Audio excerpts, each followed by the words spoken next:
Vous êtes fournisseur, fabricant ou distributeur d'ailleurs de panneaux de signalisation ou de panneaux de chantier par exemple, et vous souhaitez proposer vos services à des collectivités, eh bien on va voir dans cette vidéo comment répondre à un appel d'offres dans votre domaine.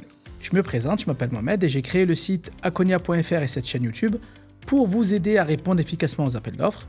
Donc première chose à faire, n'hésitez pas à vous abonner à cette chaîne.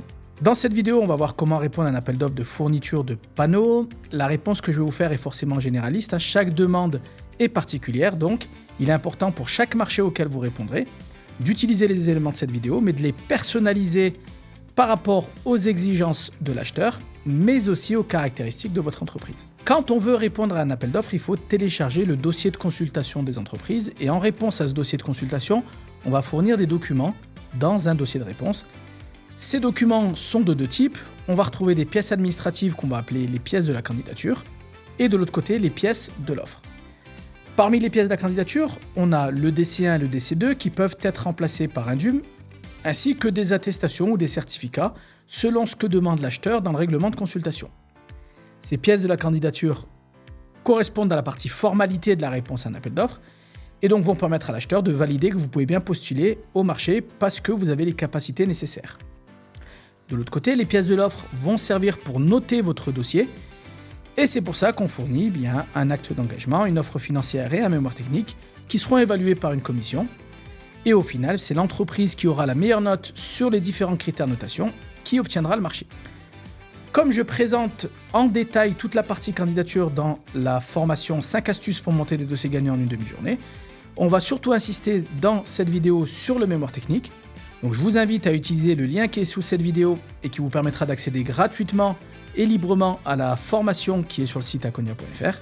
Elle vous permettra de récupérer votre kit de démarrage sur les marchés publics. Donc on va parler du mémoire technique. Qu'est-ce qu'on met dans un mémoire technique? Quels sont les thèmes à aborder? En règle générale, on va aborder 4 grands thèmes dans le mémoire technique. Ces thèmes sont les suivants: vos moyens humains, vos moyens matériels, votre ou vos méthodologies d'intervention, ainsi que votre politique de développement durable. On va commencer par préciser ce qui est attendu dans le cadre des moyens humains. Pour les moyens humains, il s'agit de valoriser au maximum l'équipe qui va intervenir dans le cadre du marché. Pour un acheteur, il est important d'identifier très vite son interlocuteur référent. Donc on va désigner une personne, définir quelles sont les missions que cette personne va réaliser dans le cadre du marché, et puis valoriser ses qualifications, son expérience et ses références. On va aussi présenter toutes les personnes qui sont susceptibles d'intervenir dans le cadre du marché, quel que soit leur rôle, soit en les identifiant, si c'est important pour l'acheteur qu'elles soient identifiées, soit en définissant des profils types des personnes qui vont réaliser les prestations. Par exemple, pour des marchés de fourniture de panneaux, on va pouvoir identifier facilement un interlocuteur référent, un chargé d'affaires, une personne chargée de la partie gestion administrative, par exemple, et définir un profil pour les personnes qui vont installer ces panneaux, puisque ça aura certainement moins d'importance pour l'acheteur. Dans certains cas, il peut être intéressant aussi de détailler votre politique de gestion des ressources humaines. Par exemple, si votre entreprise ne comporte pas de poseurs, comment vous allez les recruter ou comment vous allez avoir recours à d'autres formes de collaboration pour effectuer ce service qui peut être demandé par l'acheteur. Même chose, il est important d'identifier votre process d'intégration des nouvelles personnes dans l'entreprise, de formation et de développement des compétences des salariés, que ce soit sur les parties réglementaires, techniques, voire sur la partie service. Et puis comment vous faites en sorte de fidéliser et motiver les salariés pour éviter que l'acheteur, pendant la durée du marché, ait trop d'interlocuteurs différents. En plus des moyens humains, on va s'intéresser aux moyens matériels. Et donc là, il est aussi important de rassurer l'acheteur sur les moyens généraux de l'entreprise.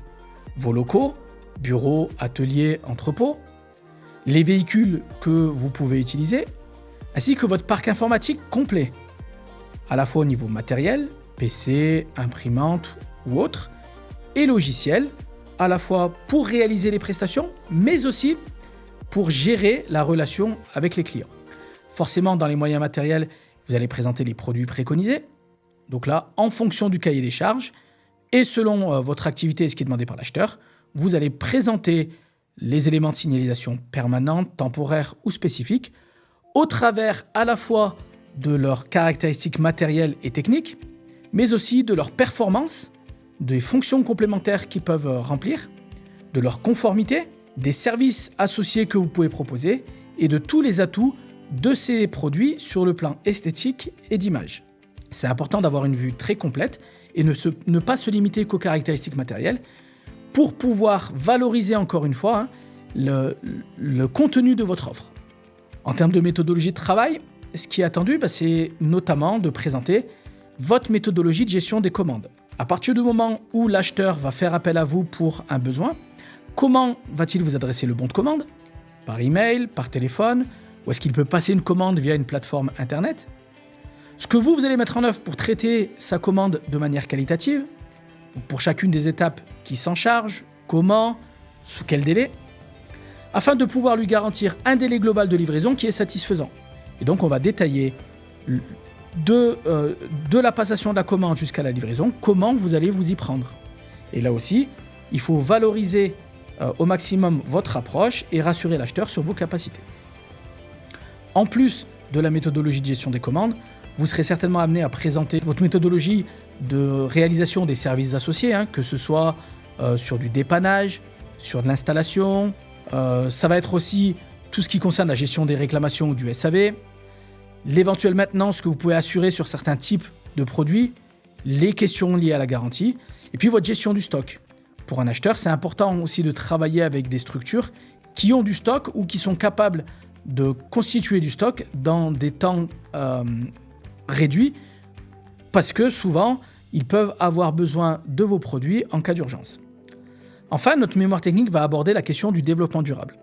Pour un acheteur, il est important de savoir qu'il va collaborer avec des entreprises qui ont une vraie démarche et des vrais engagements sur le développement durable. Que ce soit sur la partie environnementale ou sociale, démontrez toutes les actions que vous mettez en œuvre au quotidien pour limiter l'impact de votre activité sur l'environnement et puis pour essayer d'avoir un impact positif sur la société. On peut évoquer des thèmes comme vos politiques d'achat, la gestion que vous avez des emballages et des déchets, votre manière de vous approvisionner et votre manière de livrer, tout ce que vous faites pour former, sensibiliser vos équipes sur ces questions-là, votre impact sur le développement local et les actions que vous pouvez mener dans le cadre de l'insertion professionnelle, notamment des jeunes, des seniors ou de personnes éloignées de l'emploi.